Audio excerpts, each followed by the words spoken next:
welcome to the Movies of the Damn podcast. My name is Kyle Grant, and I'm sitting here with my friend and published horror author John Hunt. If you enjoy what you hear here today, please check out our Facebook page and follow us on both Instagram and Twitter at Damned Movies. Email us any questions, comments, and suggestions to moviesofthedamned@gmail.com. For further details on John's published works, please visit his blog, johnhuntfiction.wordpress.com. Today, we'll be discussing James Cameron's 1986 film, Aliens. Sigourney Weaver returns as Ellen Ripley, the last surviving crew member of a corporate spaceship destroyed after an attack by a vicious, virtually unbeatable alien life form. Adrift in space for half a century, Ripley grapples with depression until she's informed by her company's representative, Carter Burke, that the planet where her crew discovered the alien has since been settled by colonists. Contact with the colony has suddenly been lost, and a detachment of colonial marines is sent to investigate. Invited along as an advisor, Ripley predicts disaster, and sure enough, the aliens have infested the colony, leaving a sole survivor, the young girl Newt. With the soldiers being picked off one by one, a final all-female showdown brews between the alien queen and Ripley, who has become a surrogate mother to Newt. Ripley eventually prevails, blasting the queen out of an airlock. Just to let everyone know, John and I literally just finished watching this film together, so I didn't have time to put together a summary, so I literally just copied that summary I just read from the Rotten Tomatoes website. John, opening thoughts on the movie? I don't know what I could say about this film. It's one of the classics. It's one of the best films. It's everything you want the movie to be for this genre, in my opinion. I enjoyed it from the opening to the very end. I didn't have any issues with this. I'm sure you might have, and we could talk about them. I hope we do. I'm excited about it, but I really love this film. Loved it. I completely agree with you. This is an outstanding film. This is a classic film. Of course, there's going to be problems. There's going to be issues. There's going to be things that we nitpick on. That's what we do, right? Yeah. Like, it would be a pretty boring podcast if we just sat here and said, yep, this was great, and ended it 2 minutes later, right? Yeah. Like, let's talk about some of these things. Let's get into it, right? But overall, this is a classic. We overwhelmingly, I did at least, and I know you do too, love this film. It was great. One thing that keeps coming to my mind about this film is it's hard for me to think of a better sequel ever. Any film franchise. This might be one of the best sequels of all time. And actually, in my research, I saw that Empire Magazine did vote it the greatest sequel of all time. Would you agree with that? Like, can you think of any other? I know I'm putting you on the spot here. It's very interesting, and this is fine. I like talking like this. This is good. So, I agree 1,000%. This is one of the best sequel going, done by James Cameron. A completely different director from the first one, Absolutely which I thought was interesting. Which is very interesting.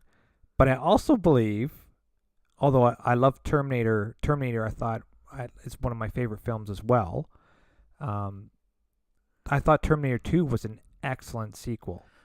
Another one Godfather Part 2? Yeah, a lot of people love Godfather Part 2 better than the original. Yeah, I'm just honestly, I'm just trying to think of sequels, because when I kind of read that quote, Empire Magazine voting it as the greatest sequel of all time, I'm like, they might be right. I would say they are right.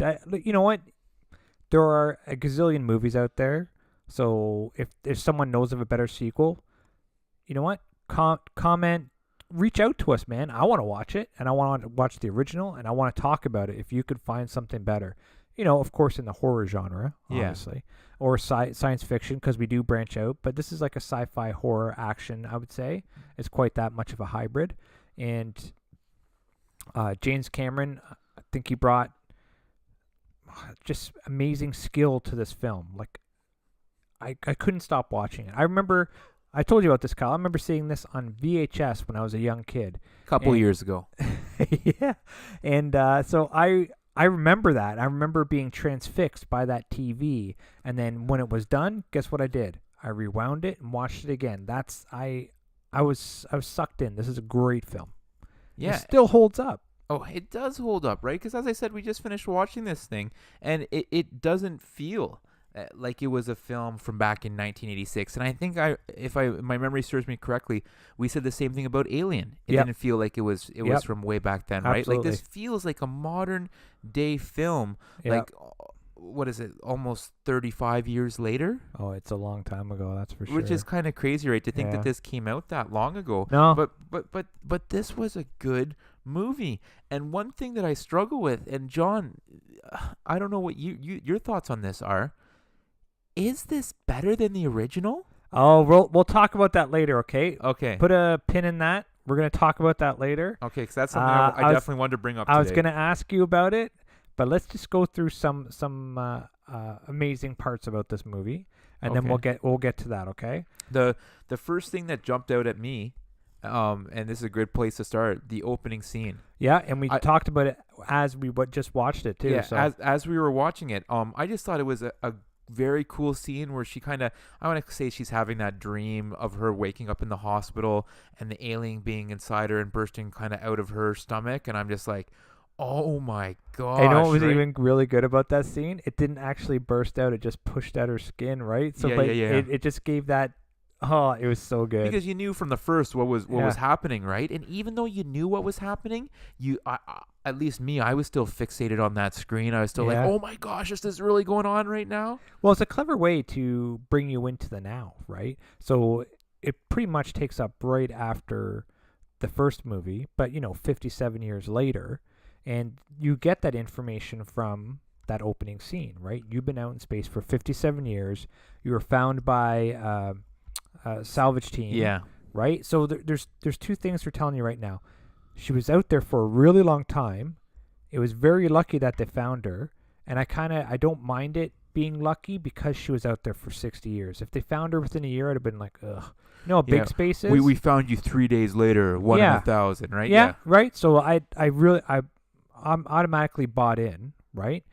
And then you get to meet Burke in that one scene, and then you also get to see how the alien affected her, which would later be the motivation for her to go back there, Yeah. right? So what is that, like a 2-minute scene, and all that information is there? It's gold. It's gold. And you got so much from her. Yeah. And the one thing that I made note of that I thought was cool, or not cool, but just relevant, very interesting, she was going through PTSD. Absolutely. And that was something, at least as I was growing up, I didn't hear about PTSD, but it's something that's so incredibly relevant in 2019. You hear about sure. it all the time. For sure. But this movie wasn't made in 2019. It was No. made in 1986. Yep. So I just thought that was kind of a really interesting thing, that something that's so relevant to society today was kind of expressed in this movie back in the 80s. Yeah, but then there was no really words for it. It wasn't really something that was addressed, right? It was a sad thing, but it was just the reality of it at the time,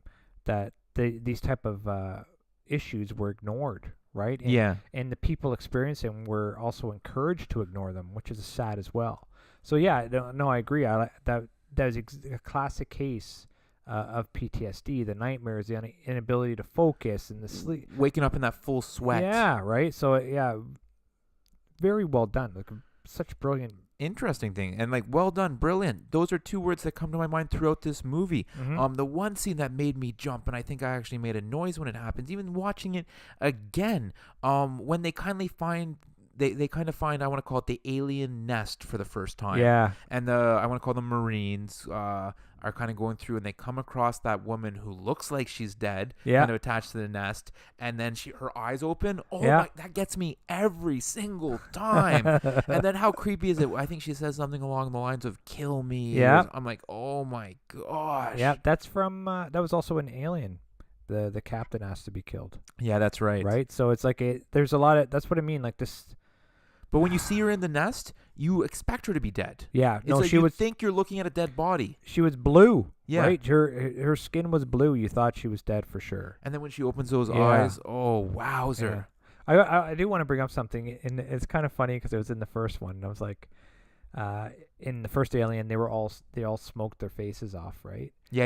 And in this one, they were still smoking. I'm like, I find it hard to believe that far into the future that people are still smoking. Well, I think smoking was just a lot more relevant back in the 80s, No, it right? absolutely was, and I know the reason for it, why it was Yeah. put in there. Like it's kind of like to bring a contemporary a contemporary thing, so it gets you used to the society that you live in, but also projecting you into the future with the stuff in the background. I get the purpose of it, Yeah. but I just find it funny to see that, right? And maybe they just thought that smoking was always going to be a thing, which we kind of see in today's society. It's kind of almost on its way out. I guess vaping's coming in now. But even with that, I did love, though, when kind of, I want to call him the captain. I don't know his name. I'm Sergeant sorry. Apone. Yes, when he comes out of his cryo sleep chamber and immediately puts a cigar in his mouth. Yeah. That brought a smile to my face. I thought that was really cool. And like Bill Paxton, our good friend, Yeah. he's Hudson. He says, "Hey Sarge, you get lip cancer from smoking those." Right? Yeah. Oh, Bill Paxton, he's awesome. There's just a lot of cool stuff, and as soon as they get out, that the one female officer starts immediately ripping off those pull-ups. Yeah, man. I thought that was a Vasquez? cool.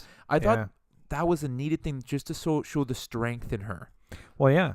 Well, what they're because she carried the heavy machine gun, Yeah. and so did the ginger guy. He carried the heavy machine gun. I forget his name. Sorry about that. And then, but they're going to show, right? 'Cause these are the strong ones, and so they were both. She came out first and was doing those behind the back chin ups, which are ridiculous hard. Yeah. And then he was doing like the one arm chin ups, right, which are also hard. Yeah. But it's just like it's subtle, simple things to convey to you who these people are, without long drawn out, talking or narratives or anything like that. Just very simple short clips. And it was also like the way Bill Paxton said to her, "Hey Vasquez," because that was her name. "You ever been mistaken for a man?" Right, while she's ripping off the chin-ups, Yeah. and she's like, "No, have you?" Great Like, line. yeah. Great line. No, I was like, this movie is excellent. It- Excellent in every way. It is really good. But as we kind of already mentioned, there are a couple things that I want to ask you about. Okay, go. Ripley going back in the first place. Yep. How do you feel about that decision? Because as we've already mentioned, she's gone through, she's experiencing that severe depression, that PTSD. She lost years to Yep. that cryo sleep. Yep. So now there's no mention of her having family or friends, but now everyone's gone. For sure. Would she go back? Yes. Okay. And so I wrestled with this. I've thought about it a bunch. Yep. I think she would as well. But I just want to bring it up to you. My reasoning was, especially when she heard that there was families at the colony, Yep. that seemed to really strike a chord with her. Yes. Only for me, it was more like she's a hard person, right? She's a strong person. I don't want Yeah. to say hard, right? Necessarily, because she is empathetic, because the whole save the cat scene, and compassionate, or whatever you want to call it. But she was in a job she didn't like, right? And the company blamed her for Blowing the up the loss, ship, yeah. the millions of dollars in loss of the ship, right? And she was on a loading dock, and she had to work, and she didn't like the work. She was depressed from that. She had PTSD, and she didn't want to do that anymore. You saw her in Alien, and she was a very powerful person. You could see that she would want to be on a ship or running a ship or doing something like that. They offered that to her if she did this. So they really dangled that carrot in front of her. Yeah. And I guess the only reason I ask is because it's like she's experiencing that PTSD. Like it's tough for me to, and she knows what she's going into. Yeah. And then she goes back anyways. But again, like I said to you, I've wrestled with it too in leading up to this, thinking about this movie, and I lean towards it's not a dumb decision for her to go back because of all the things we just mentioned. But I just kind of wanted to see where you were at with that. Yeah, it never crossed my mind.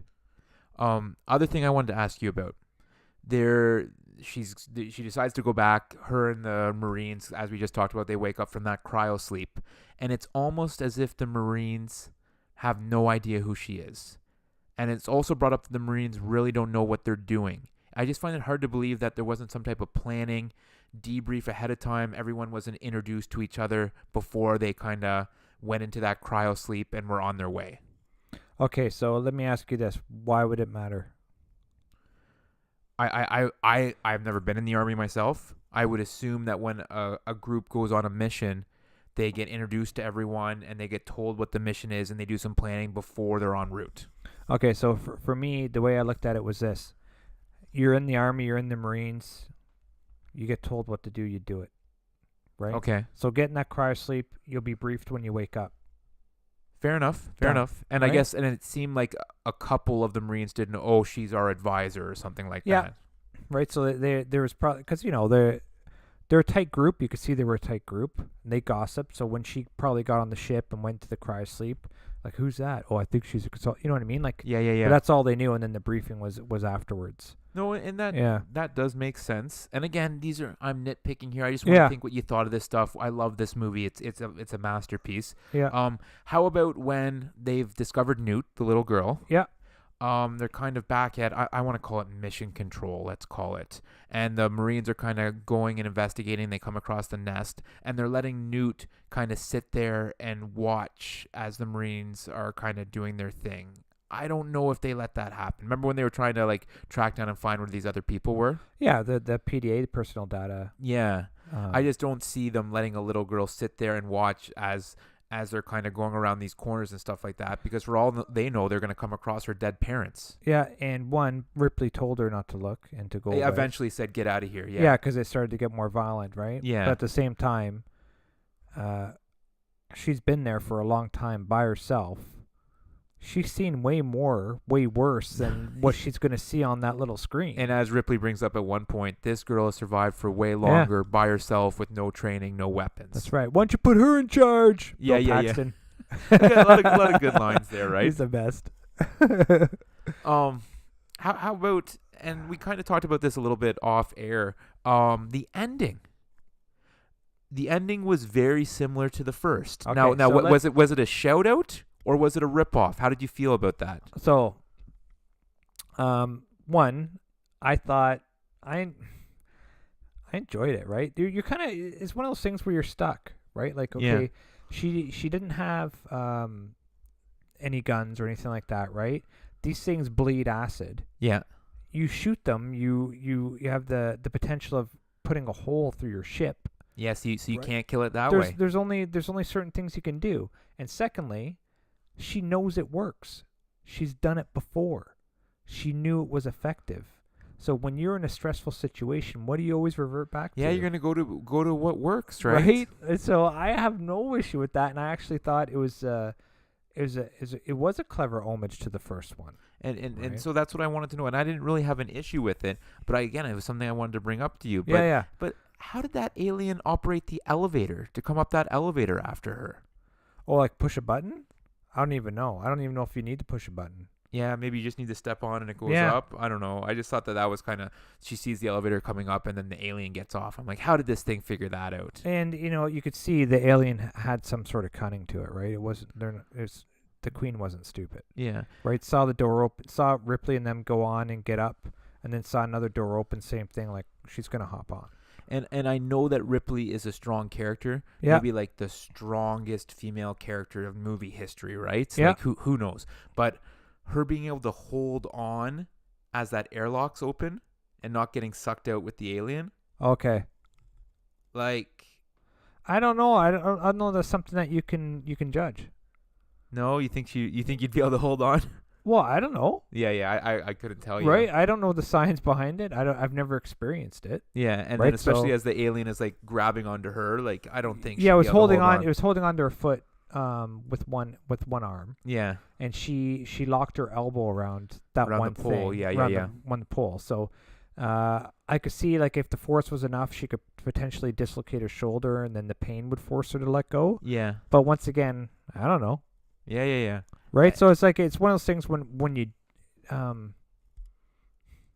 don't even know, like, that really didn't do anything for my suspension of disbelief. No, it didn't. I looked didn't hurt at it at all. The thing for me, I would have been like, I would have called, like, no way, if that the loader she was walking around in, if that was stuck to the alien, and while the alien was holding onto her foot. Yeah, but it you know was what I gone. mean? It was gone at that point. Yeah. So, like, the alien's just holding on to her foot and it's being pulled out, swayed, ripping around, right? And she's got her whole body wrapped around this one bar, well, her arm, you know what I mean? And she has it clamped in an effective way. I think you could go either way, but I'm more inclined to say it's definitely possible. No, fair enough. And those were just kind of those things I just ran through were kind of things that like popped up in my head where I'm like, hey, I want to hear what John has to think about this, because they weren't huge issues for me. Yeah. They were just things that popped into my head. And when you have a masterpiece like this, like we need something to talk about. So I thought, hey, I'll bring up these things and see what you thought. But you had reasonable answers to pretty much all of them there. Here's what I saw that I don't, and you might help me have reasonable answers. Yeah. Okay. Remember they're in the med lab, and Burke was trying to get them infected with those, not infected, but have one of those egg layers put something in them. Oh, where Ripley kind of goes to catch a couple hours of sleep with Newt there, yeah. and then they wake up and her gun's gone and the door's sealed. Yep, in the alien egg, what are they even called? I know exactly what you mean, but I don't know the spider the term. hands. Yeah. Let's call them the spider Looks like a hands. spider. Yeah. So the soldiers come in and they pull the alien thing off, right? And the other one, they shoot it. This thing has acid for blood, but nothing melts. Both times. I hear what you're saying. Like, shouldn't it like go through the ground at that point? Like there should have been something, it should have been something. Yeah, because that has acid in it too. Because if I remember back to the first, Right, that was the thing that was attached to Kane's face. Yeah. And when they tried to remove it, it bled right through the hull all the way down, yes. right? So, and speaking of acid, though, I did find it cool in this one that you saw a bunch of scenes that when they shot or killed the alien, they got like blood spray, like acid in their face and stuff. I thought that was kind of cool. No, there was and I didn't think of that, but it was a cool added thing to the movie. But no, now that you bring it up, I hear what you're saying. I don't have an answer for you. And you know what? They did start off the fire alarm, right? And the sprinklers were going inside there, so that might have dissipated the steam, or I don't know, right? Yeah, I'm just saying. For me, like when you see that. They threw it in the corner. They shot it. You saw bits of it flying everywhere, but you didn't see any of the wall melt or the floor melt, which is what you normally would see. Yeah, no, I hear you. Right, so that's the only thing that I saw, and it's very minimal because the time that it takes to switch from that scene to another is like very quick. Yeah, right? That's something that didn't even cross my head. Yeah. But now that you bring it up, what you're saying does make sense. But here, let's. I just wanted to bring up some things that I found watching it again, which were very awesome. Okay, so this movie had, because we were talked about this before. You never want to feel cheated, right? You never want to feel anything like that, right? In a film. So this film had like almost the best foreshadowing I have ever seen, right? Or previous explanation, right? So, so they're going in there to try to find these people in the nest area with the PDAs, right? So they get in there, and Ripley brings it to everyone's attention that maybe you shouldn't use explosive rounds in there. Yeah. Because the place could blow up, right? That's how it ends. That's the foreshadowing right there. It was done almost at the beginning of the movie. Yeah. So it's like so when if it comes to the end and it's like, well, why is it blowing up? Now you know why. And it was done at the very early. Very well done. And then Ripley, they're talking about it. Bishop's examining the aliens in the med lab. He's doing his analysis, right? And she obviously doesn't trust him from the last movie, but she's talking to him about trying to learn more about the enemy, I guess. So she asks, well, we got all these eggs. Who's laying the eggs? Yeah, so she kind of brings up an interesting point. Lays the groundwork for now. Why is there a queen? Oh, look, the queen lays the eggs. Yeah. Now we have this confrontation. It was brought up then, so it got you thinking. It planted that seed a little bit. Yeah, planted the seed for sure. And at the beginning of the movie, when Ripley's trying to be helpful, she's like, "Well, how can I help?" He's, "Well, I don't know. What can you do?" And she's like, "Well, I can operate that loader." And then the loader comes in later when it's kind of she needs that to fight the queen. Yeah. Oh, interesting. You know what I mean? Like they did all that stuff. And it almost had like two purposes. Number one, it showed the type of character that Ripley is, where like she's just not willing to sit back as other people works. Like she wants to be part of the team. She's tough. She wants to pull her own weight. But then it also shows that she's able to operate this for the purpose of that fight at the end. Yeah. I love that. And so this is put together so well, right? That's what I mean. That's what like I looking at it and I was doing that. But here's one question I have to ask you, okay? Because I watched it when we just watched it. So, Hicks gives Ripley that locator watch. Yes. Right, here you go. And she's like, oh, it's not like we're engaged or anything. Ha ha ha. Ripley goes in to lie down with Newt. They're alone. They're just together. She gives that watch to Newt. Yeah. Later on, they lose Newt in the vents.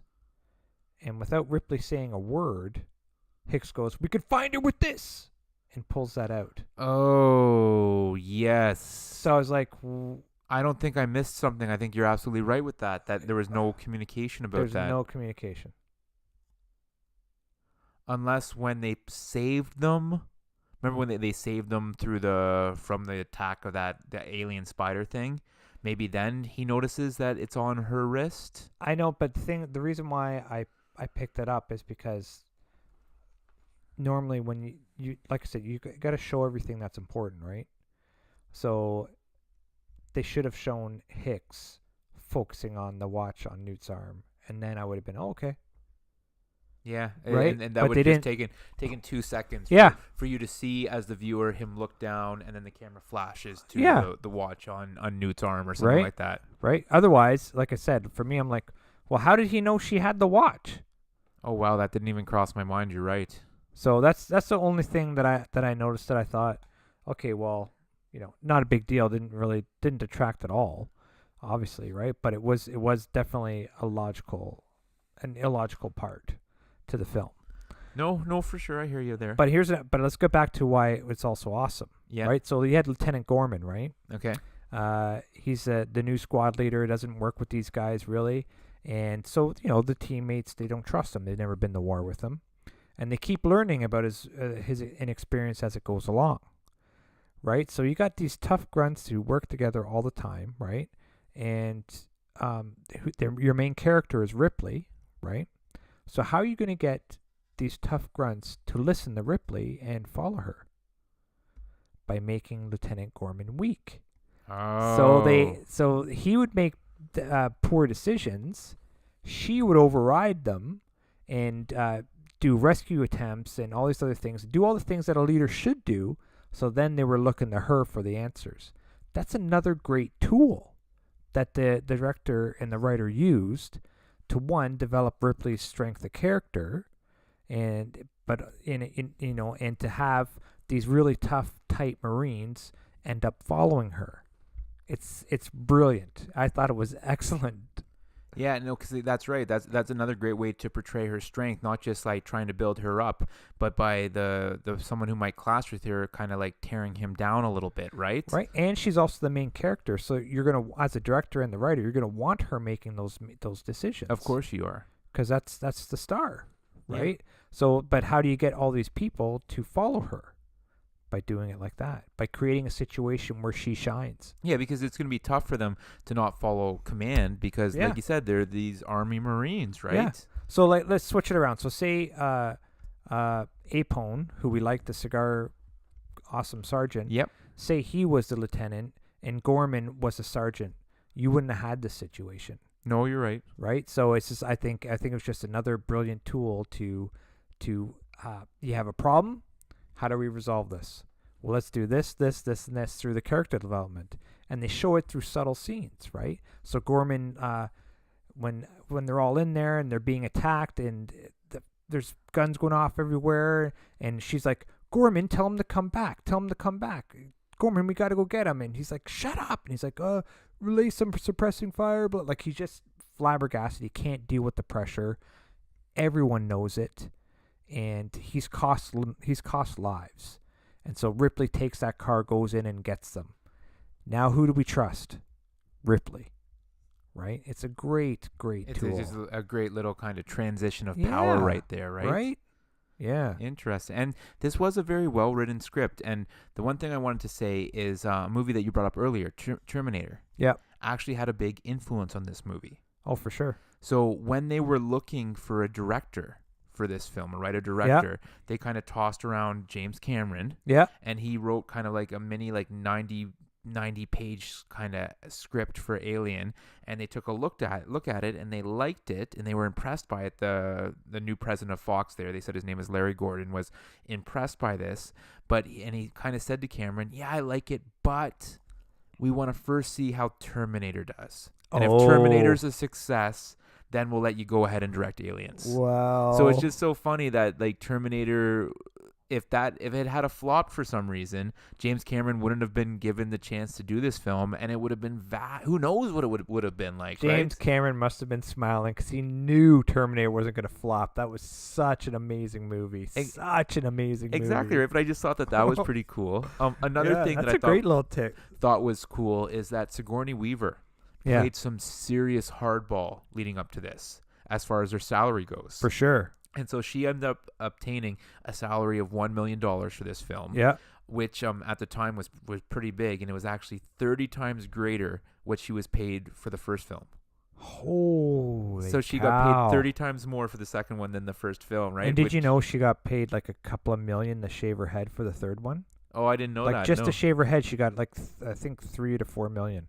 Well, after the success of this film, and this film was highly successful. Absolutely. Rotten Tomatoes sitting at 99. Oh, yeah. And so that's up 2 points from the original, which is at 97, which is why I asked you that question earlier. Is this better than the first one? The Rotten Tomatoes audience score identical to the first one at 94. Yeah.